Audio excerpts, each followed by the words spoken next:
आज हम बात करेंगे जम्मू कश्मीर का इलेक्शन, उसके उसके कॉन्टेक्स्ट में जो सिक्योरिटी का एस्पेक्ट है। जम्मू कश्मीर में कुछ भी होता है, चाहे वो इलेक्शन है या नहीं है, तो वहां पे जो सिक्योरिटी का जो सिनेरियो है उससे अलग करके नहीं देखा जा सकता। तो इसलिए ये बहुत अहम हो जाता है, और विशेषकर इस वजह से भी, क्योंकि ये एक ऐसी स्टेट है, इसकी लोकेशन ऐसी है कि जहां पे जो जियो पॉलिटिक्स है वो सीधा सीधा वो उसका जो डायनामिक्स है वो यहाँ से पता चलती है। तो इसमें किसका क्या रोल है, तो इस जानने के लिए हमारे साथ आज जुड़े हैं हमारे strategic affairs expert colonel retired Jaibansh Singh ji. Jaibansh Singh ji, इनको इंट्रोडक्शन की जरूरत नहीं है, ये पहले भी आपसे मुखातब हो चुके हैं। तो कर्नल साहब, thank you so very much जी, आप हमारे चैनल पे आए हैं जी हमारी रिक्वेस्ट पे। तो सीधा सीधा सवाल ये है कि आप कर्नल साहब, इतने मेरा ख्याल है कि मोर देन डेकेड आपने जम्मू कश्मीर में बिताया है, और उससे भी ज्यादा होगा, तो आप हमारे दर्शकों को जरूर बताइएगा। मैं इस इलेक्शन में जो सिक्योरिटी का एस्पेक्ट है, सिक्योरिटी फैक्टर है, वो निश्चित तौर पे असरअंदाज तो होगा, लेकिन उसके लिए मैं एक छोटा सा डेटा आपके साथ शेयर करता हूं कि इसका जो, क्योंकि ये जो मिलिटेंसी है यहाँ पे जिसकी वजह से वायलेंस हो रही है, उसका ये एक लोकल फैक्टर ही नहीं है, बल्कि ये अक्रॉस द बॉर्डर भी। तो एक डेटा है कि भाई 2023 में टोटल 73 मिलिटेंट्स, ये रिपोर्टेड मैटर है, 73 मिलिटेंट्स जो है 73, वो न्यूट्रलाइज हुए थे। और उनमें से 21 जो मिलिटेंट्स थे वो लोकल थे, और 55 वो फॉरेनर्स थे, वो कश्मीरी नहीं थे। तो ये जो हाइब्रिड मिलिटेंसी है, इसके कॉन्टेक्स्ट में आप समझाइए हमें कि ये जो चुनाव हो रहा है, इस पे क्या, किस किस्म का, आप किस तरीके से देखते हैं कि किस किस्म का जो कश्मीर के लोगों क्या वर्डिक्ट वो देंगे इस पे, एक राष्ट्रवादी एंगल से, नेशनलिस्ट एंगल से, या जो लोकल पॉलिटिक्स है वो भारी पड़े सिक्योरिटी पॉइंट ऑफ व्यू से, सिक्योरिटी फैक्टर को तवज्जो जो वोटर दे सकते हैं इस असेंबली इलेक्शन में। हाँ जी, जी thank you very much Raju ji, बहुत अच्छा लगा दोबारा स्कूपर पे आके। आपका पहला सवाल कि मैंने 10 साल काटे होंगे जम्मू कश्मीर में, तो मैंने तो अपनी पूरी पढ़ाई जम्मू कश्मीर में की है, तो पहले 20 साल तो वो लगा लो, और उसके ओके। बाद 10 साल मैंने नौकरी की है, जिसमें से 3 साल मैंने हेडक्वार्टर नॉर्दर्न कमांड में की है। और अच्छा। पिछले 22-23 साल से मैं जम्मू कश्मीर को स्टडी कर रहा हूँ एज ए सिक्योरिटी एनालिस्ट। हम्म। 2001 से ले लीजिए आप। तो जम्मू कश्मीर, पाकिस्तान और चाइना मेरी स्पेशलिटी है एज ए सिक्योरिटी एनालिस्ट। इसके ऊपर मैंने कई हजार आर्टिकल लिख दिए हुए हैं। एक मेरी वेबसाइट है defenseinfo.com, और नेशनली इंटरनेशनली आते हैं। तो आपका जो सवाल है ना, बहुत ही इम्पोर्टेंट सवाल है राजू जी। देखो, सबसे पहले ये समझना पड़ेगा कि सिक्योरिटी के भी 3-4 पहलू होते हैं। सबसे पहले है कि सिक्योरिटी, अब सिक्योरिटी एक ऐसी चीज है जिसमें कुछ प्रिडिक्ट नहीं किया जा सकता। वो हमेशा हमेशा तैयार रहते हैं, हमेशा उनकी तैयारी रहती है। It is a question of being ready for all eventuality 24/7। तो उसके बाद आ जाते हैं टैक्टिक्स। टैक्टिक्स होता है कि आप वो थ्रेट की परसेप्शन करते हो कि दुश्मन क्या कर सकता है किस हालत में। नेशनल लेवल पर भी करते हो, इंटरनेशनल लेवल पर करते हो, लोकल लेवल पर करते हो, और उसको हमने किस तरीके से रिएक्ट करना है उसकी आप स्टैंडर्ड ऑपरेटिंग प्रोसीजर्स बना लेते हो। और फाइनली आती जी। है स्ट्रैटेजी। तो आप जो हम्म। बात कर रहे हो वो स्ट्रैटेजी की है कि क्या स्ट्रैटेजी हमने इसमें अप्लाई करनी है। अब हम्म। स्पेसिफिकली हम आ जाते हैं जम्मू एंड कश्मीर पे। हम्म। आपने कहा कि 73 पीपल पिछले साल मेरे ख्याल की बात कर रहे थे आप, उनकी डेथ हुई। मिलिटेंसी, हाँ, मिलिटेंट्स हाँ, जो हैं मिलिटेंसी, 2023। उसको मिलिटेंसी नहीं है वहाँ, वहाँ मिलिटेंसी नहीं है, वहाँ टेररिज्म है। मिलिटेंसी और जी टेररिज्म और इंसर्जेंसी में बहुत फर्क है। हम उन जी 3 जी। चीजों में नहीं जाएंगे, बट इट इज, अगर कुछ भी आपको वहाँ की बात करनी है तो it is a state of violence which has been created by foreign sponsored terrorism. ये उसकी डेफिनेशन है वहां जो वायलेंस होती है। इसीलिए मैंने कहा कि वो जो मैंने कोट किया कि इस नजरिए से कि आउट ऑफ 73 55 वो फॉरेनर्स थे, वो कश्मीरी नहीं थे, यहाँ के लोकल्स नहीं थे। तो ऐसा है राजू जी, देखो आप तो अभी 73 की बात कर रहे हो, हमने वो टाइम देखे हैं जब वहां 20-20 हजार टेररिस्ट थे और मिक्सचर था उनका कि they were locals also and they were foreigners also. तो उस टाइम से लेके अभी के टाइम के ऊपर जब हम 73 की बात कर रहे हैं, 2010 में हम 500 की बात करते थे, 2005 में हम 5000 की बात करते थे और उससे पहले हम 10,000 की बात करते थे। तो 73 तो एक्चुअली देखा जाए तो राजू जी इससे ज्यादा एक्ट्स ऑफ वायलेंस तो गुड़गांव में हो जाती हैं। नहीं, जहां मेरा पॉइंट कर्नल साहब ये है कि सवाल ये नहीं है कि पहले कितने थे, सवाल स्ट्रेटजी का है। स्ट्रेटजी तो सेम है ना, कि वो it's a mix of foreign elements और जो लोकल्स हैं, लेकिन मैं फॉरेनर्स आ का रहा हूँ ज्यादा है। मैं स्ट्रेटजी की बात कर रहा हूँ। अभी मैं वहीं आ रहा हूँ। तो बेसिकली बात क्या है राजू जी कि पाकिस्तान जो है वो यहाँ की जो टेररिज्म को है वो अपने ट्विन ऑब्जेक्टिव्स के लिए यूज करता है। ये पहला उसका ऑब्जेक्टिव होता है अपने लोगों का दिमाग भटकाने का, मतलब उनको कोई वहाँ कोई प्रॉब्लम होती है, वहाँ कोई पॉलिटिकल Political। सिचुएशन डिस्टेबलाइज हो जाती है तो वो यहाँ पर अपना कश्मीर के नारे ज्यादा लगाने शुरू कर देते हैं, यहाँ प्रॉब्लम्स क्रिएट करने शुरू कर देते जी हैं। जी। दूसरा, वो ये नहीं चाहते कि किसी तरह से इंटरनेशनल एजेंसीज को इंटरनेशनल लेवल के ऊपर ये कहा जाए कि वो यहाँ फेल हो चुके हैं। तो हम्म इसका मतलब कि जब भी यहाँ कोई बड़ा काम होने वाला होता है तो वो अपनी प्रेजेंस जरूर दिखानी शुरू कर देते हैं। जैसे अभी बड़ा काम है, इलेक्शन होनी है, तो वो अपनी हम्म। प्रेजेंस जो है वो उसको दिखाएंगे, क्योंकि अगर वो प्रेजेंस नहीं दिखाएंगे तो इंटरनेशनली ये कहा जाएगा कि कश्मीरी लोगों ने टेररिज्म को रिजेक्ट कर दिया हुआ है, एंड दिस इससे दे डू नॉट वांट। यहाँ पे आपने बहुत इंपॉर्टेंट बात, मैं थोड़ा सा इसको अपने दर्शकों की उसके सहूलत के लिए, कि जैसे आपने कहा कि जैसे बड़ा इवेंट है, अब जो इलेक्शंस होना है ये एक डेमोक्रेटिक प्रोसेस है जो पाकिस्तान में वो नहीं है जो हिंदुस्तान में। तो नेचुरली इसको वो डीरेल करना चाहेंगे, क्योंकि आप देखें कि लोकसभा के इलेक्शन में 58% टर्नआउट था, वोटर टर्नआउट था। तो उतना ही अभी भी रहने की है, ज्यादा करने की। तो जिस तरीके के जैसे वायलेंस अभी बढ़ी है विशेषकर जम्मू में, तो उस वक्त यहाँ पे इलेक्शन करवाना भी तो है, वो नेचुरली वो नहीं चाहेंगे कि एक मैसेज आए इंटरनेशनल कम्युनिटी को कि अभी जम्मू कश्मीर में तो इलेक्शन हो रहा है, तो डेमोक्रेसी है। तो आपकी बात बिल्कुल सही है कि इसके लिए क्या इलेक्शंस के अलावा और भी कोई कारण हो सकते हैं कि जब ये मिलिटेंसी को स्पाइक देते हैं, बढ़ावा देते हैं, जैसे दो तीन सौ राजू सत्तर जी ऐसा है तीन कि सौ सत्तर के हटने के बाद। राजू जी कारण तो चेंज होते रहते हैं विद टाइम। अच्छा। कारण जो है कभी कभी कोई कारण होता है। अगर पाकिस्तान में इलेक्शन हो रही हो तो फिर भी यहाँ वायलेंस शुरू हो जाती है, क्योंकि कई लोगों ने प्रूव ओके। करना होता है कि हम जो है देखो हम अगर सत्ता में आ गए तो हम कश्मीर के मुद्दे को हमेशा भड़काई रखेंगे।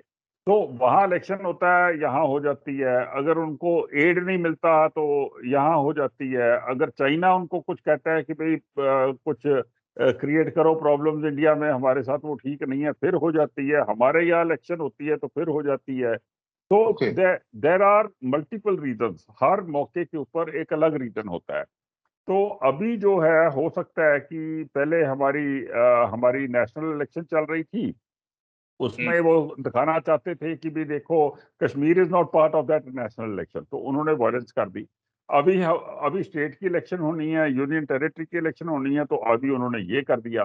तो ये जैसा कि मैंने कहा, इनकी वजह जो है वो अलग अलग होती है, पर काम एक ही होता है, जिसके कारण कि हमें सारा टाइम विजिलेंट रहना बहुत जरूरी होता है। They can do it at any time. तो ये वजह है, बट बेसिकली जो पहले के डाटाज हैं, दो तीन चीजें जो हैं आपके दर्शकों को पता होनी चाहिए। एक तो जम्मू एंड कश्मीर के लोग पॉलिटिकली बहुत कॉन्शियस हैं। पीक मिलिटेंसी में भी जब वहाँ इलेक्शन होती थी तो वोटिंग परसेंटेज 60% से ऊपर जाती होती थी कई बार, पिछले मतलब 10 सालों में गई है। जो शुरू में हुई थी तब नहीं थी, तब तब मिलिटेंट्स का नहीं। जोर बहुत था। पर जब से ये मिलिटेंट्स 5000 की गिनती से कम आए हैं, तब से काफी हो रही है। दूसरा, इन्होंने ये भी सोचा हुआ है कि देखो, अगर हम लोगों से ही अपना किनारा कर लेंगे, अगर लोगों को ही हम अपनी तरफ से अलग कर लेंगे, तो हमारा मिलिटेंसी करना मुश्किल हो जाएगा। इसलिए वो इलेक्शन में ज्यादा कर वो अड़िकी नहीं डालते हैं, उससे पहले कर देते हैं या उसके बाद कर देते हैं। बल्कि हिस्सा भी लेते हैं, जो पॉलिटिकल जो हाँ, पार्ट है वो ना उस पर इनका, भी वो मैं आ हिस्सा रहा भी हूँ। लेते हैं। जैसे और वो अपने जैसे ये प्रॉक्सी कैंडिडेट्स भी खड़े कर देते हैं। पहले तो इस उनके बार भी पास हो रहा प्रॉक्सी है। कैंडिडेट, हाँ वो अभी भी तो हुआ, मैं नाम नहीं लूंगा, पर हो चुका है अभी रिसेंटली। ये तो जमायत इस्लामी जो है, उस पे बैन है, उसके बावजूद वो इंडिपेंडेंट अपने कैंडिडेट्स है, पार्टी के उस पर लड़ नहीं सकते, ठीक है जी, अभी अभी भी इंडिपेंडेंट खड़े हो रहे कैंडिडेट्स। हैं, तो अभी ये भी भी एक खड़े हो रहे स्ट्रेटेजी है। हैं, और पिछली इलेक्शन में भी खड़े हुए थे। तो इस हम्म। वजह से वो इलेक्शन के प्रोसेस को, मेरे हिसाब से, they will not Daryl the election process. पर इलेक्शन से पहले और इलेक्शन के बाद वो ऐसा दिखाने की कोशिश करेंगे कि इंस्टेबिलिटी है। हाँ? यस। दोनों तरफ कश्मीर से। जो है, जम्मू कश्मीर जो है, वो अपने आप को भारत का हिस्सा नहीं मानते हैं, जिस कारण कि वो इलेक्शन के साथ, इलेक्शन की घोषणा के साथ खुश नहीं है। तो उसके लिए सम एक्ट्स ऑफ वायलेंस में बी डन। पर जो मैं आपको पहले बता रहा था, वो आप समझिए कि 73 टू 100 टू 150 टेररिस्ट होने को खास बड़ी बात नहीं होती है। इससे ज्यादा तो गुंडे हैं जो यूपी और गुड़गांव में घूमते रहते हैं। और हमारी जो फोर्सेस हैं, वो ऐसी थ्रेट को अच्छी तरह से मीट करने के लिए और क्रॉस बॉर्डर टेररिज्म को भी मीट करने के लिए पूरी तरह से सक्षम है। फिर लोग पूछते हैं कि अगर सक्षम है तो वो आ कैसे जाते हैं। तो राजू जी, हमने वहाँ एक लाइन ऑफ एक एलसी फेंसिंग लगा रखी है, लाइन ऑफ कंट्रोल फेंसिंग है हमारे पास, जो कि बहुत सोफेस्टिकेटेड है। पर वहाँ का जो टेरेन है, वो इतना अंड्यूलेटिंग और इतना मतलब डिफिकल्ट टेरेन है। वहाँ नाले हैं, नदियां हैं, बहुत सारे वो हो जाते हैं, जंगल। धुंध बहुत फॉरेस्ट। होती है, रॉकी एरियाज हैं, कि 100% इन्फिल्ट्रेशन रोकनी बहुत मुश्किल हो जाती है। तो इस वजह से कुछ आते हैं, पर जितने आते हैं वो जैसे ही आ जाते हैं, इंटेलिजेंस काफी होती है, पता लग जाता है कि वो आ गए हैं। और आजकल वहाँ के टेररिस्ट की जो लाइफ स्पैन है, वो 15-20 दिन से ज्यादा नहीं है। ये तो पता होना चाहिए। और रिसेंटली अभी उन्होंने जो अपना जो south of the Pir Panjal area है, रजौरी का एरिया है, या कठुआ भी अभी रिसेंटली उन्होंने उसको भी एक्टिवेट किया है, क्योंकि उनका वहां काम नहीं था चल रहा। तो हो सकता है कि अभी वो, वैली वैली में, कश्मीर हाँ, वैली में वैली नहीं, में तो काम नहीं इसलिए था ये चल रहा, तो सी उन्होंने इस तरफ भी एक्टिवेट कर दिया। अदरवाइज ये जम्मू डोरमेंट पड़ा हुआ प्रोविंस में। था, बहुत देर जी। से ये डोरमेंट पड़ा हुआ था एरिया। बिल्कुल पर यहाँ उससे नहीं। भी कोई खास फर्क नहीं पड़ा। वो सिक्योरिटी फोर्सेस के इनिशियली कुछ प्रॉब्लम्स हुए थे, पर उन्होंने उसको सॉर्ट आउट कर लिया। हम्म। हम्म। तो इसमें करण, आपकी जो बातें, इसमें जो स्ट्रेटजी की बात जहां से हमने अपनी चर्चा शुरू की थी, तो अब एक शिफ्ट जरूर लग रही है कि एक तरफ तो है कि वो टारगेट कर रहे हैं, सिविलियंस को तो कर ही रहे हैं, लेकिन वो सिक्योरिटी फोर्सेस को भी टारगेट कर रहे हैं, ठीक है जी।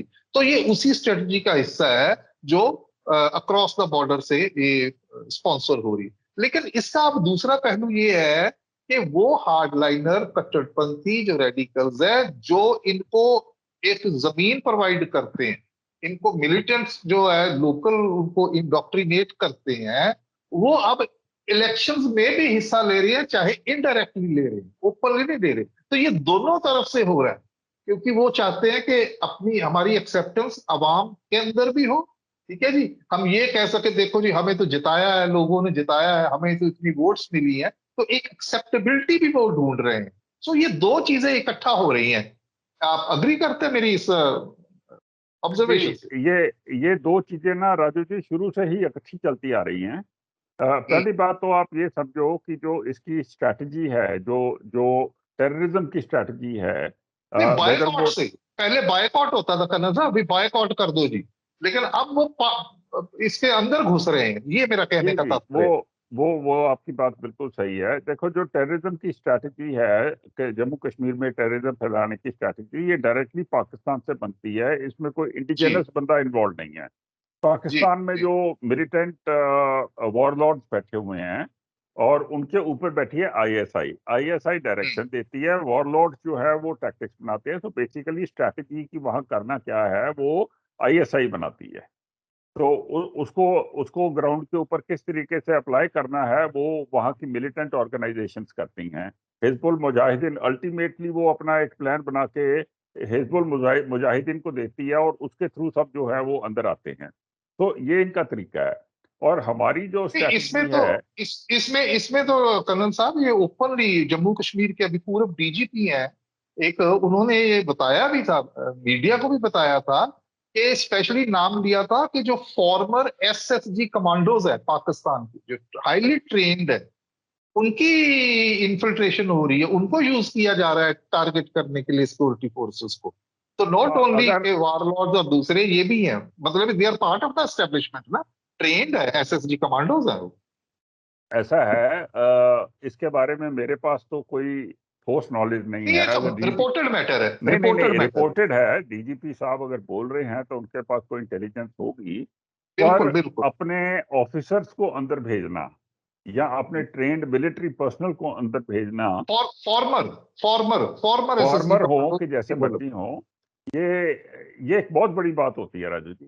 तो हम्म उनको इतना बड़ा इस तरीके से अपने ट्रेंड मैन पावर या कोई कोई पकड़ा जाए, इतनी बड़ी रिस्क वो लेना पसंद नहीं करेंगे। उनके पास मिलिटेंट्स जो हैं, डॉक्ट्रिनेटेड मिलिटेंट्स जो हैं, हाईली ट्रेंड, उनको वहीं ट्रेन करते हैं। ये बहुत जबरदस्त जी ट्रेनिंग होती है उनकी, वो काफी हम्म, होते हैं।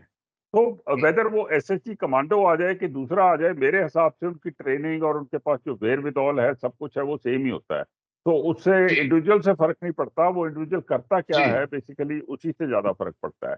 मे बी जी डायरेक्शन के लिए एक दो भेज दिए गए हों जो कि पूरे ऑपरेशन को डायरेक्ट करे ऑन ग्राउंड, तो हम्म ऐसा भी हो सकता है। तो हम्म कुछ कहा नहीं जा सकता, बट बेसिकली इन चीजों से कोई खास फर्क नहीं पड़ता। फर्क ये पड़ता है कि उन्होंने कितनी लेवल ऑफ वायलेंस को एस्केलेट किया, कितनी देर के लिए किया, कितनी जल्दी हमने उनको दबा दिया, और आगे दबा से वो, काउंटर। हाँ, आगे से वो क्या करेंगे। ये एक साइकिल है, ये एक कंटिन्यूअस साइकिल है। तो हम्म ये खत्म नहीं होगा। हमारे मीडिया में क्या होता है कि जब दो चार हो जाते हैं, 5-7 दिनों के लिए बड़ी खबर आ जाती है, ओहो हो हम्म पता नहीं क्या हो गया, मारे गए, पाकिस्तान पहुंच गया। हम्म, वो सिक्योरिटी वाले जो है, सिक्योरिटी फोर्सेस, आर्मी उनको लीड करती है, पुलिस और पैरा मिलिट्री फोर्सेस है, वो आराम हम्म, से अपना काम करते हैं। पर हम्म, अफसोस मेरे को पर्सनल लेवल के ऊपर मेरे को अफसोस इस बात का होता है कि इस वजह से हमारे बंदे भी बहुत जो हैं वो, उनका उनकी डेथ हो जाती है, वो शहादत पा लेते हैं। पर्सनली राजू जी, मेरा बहुत दिल खराब होता है, क्योंकि मैं ये जो अननेसेसरी वेस्ट ऑफ लाइफ है, इसको मैं पिछले 25-30 साल से देख रहा हूँ। तो हम्म, थोड़ी देर के बाद ना, आप इमोशनली, आपकी जो कैपेसिटी होती है इन चीज़ों को एब्जॉर्ब करने की, वो कम होती जाती है। तो जी उस जी वजह से मेरे को भी लगता है कि अगर ये हम कम ही कर दें, पाकिस्तान को अकल आ जाए, वो अपने आप को देखना शुरू कर दे rather than looking at us, तो उनके देश के लिए भी अच्छा है, हमारे देश के लिए भी अच्छा है।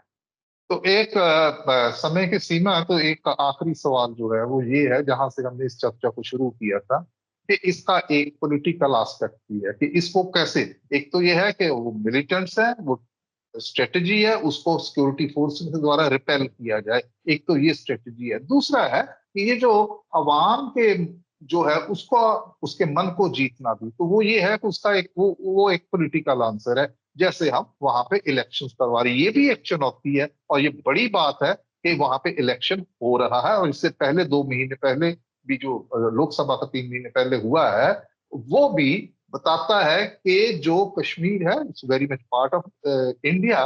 और दूसरा ये है कि यहाँ पे जो एक एक नैरेटिव बनाया गया था इंटरनेशनली, ये जो पाकिस्तान की तरफ से, आईएसआई की तरफ से, कि जी वहां पे तो टारगेट किया है, मजलूमों को मारा जा रहा है, वो ह्यूमन राइट्स का ये मसला है, ये ऐसा एक नैरेटिव खड़ा किया। लेकिन कि वहां पे जी बुनियादी हक जो हैं, डेमोक्रेटिक राइट्स है, वो खत्म हो गए। तो इलेक्शन करवाना, ये इंडियन जो अथॉरिटीज है उनकी एक इंटेंशन जो है उसको भी बताता कि ऐसा नहीं।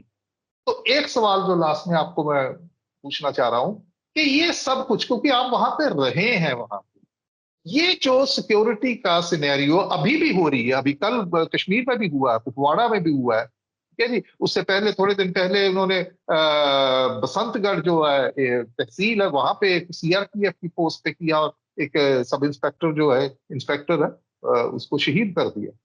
तो आपको क्या लगता है कि इस बार जो लोग हैं कश्मीर वैली में और जम्मू में, वो किस तरीके से इस चीज को लेंगे, इस सिक्योरिटी फैक्टर को मद्देनजर रखते हुए वो वोटिंग करेंगे? मेरा कहने का तात्पर्य है कि क्या ये सिक्योरिटी सिचुएशन जो है वो भी एक एक मुद्दा हो सकता है, डिसाइडिंग फैक्टर? क्या राजू लगे? जी, मेरी तो प्रोडिक्शन है कि बहुत बड़ी तादाद में वोटिंग होगी।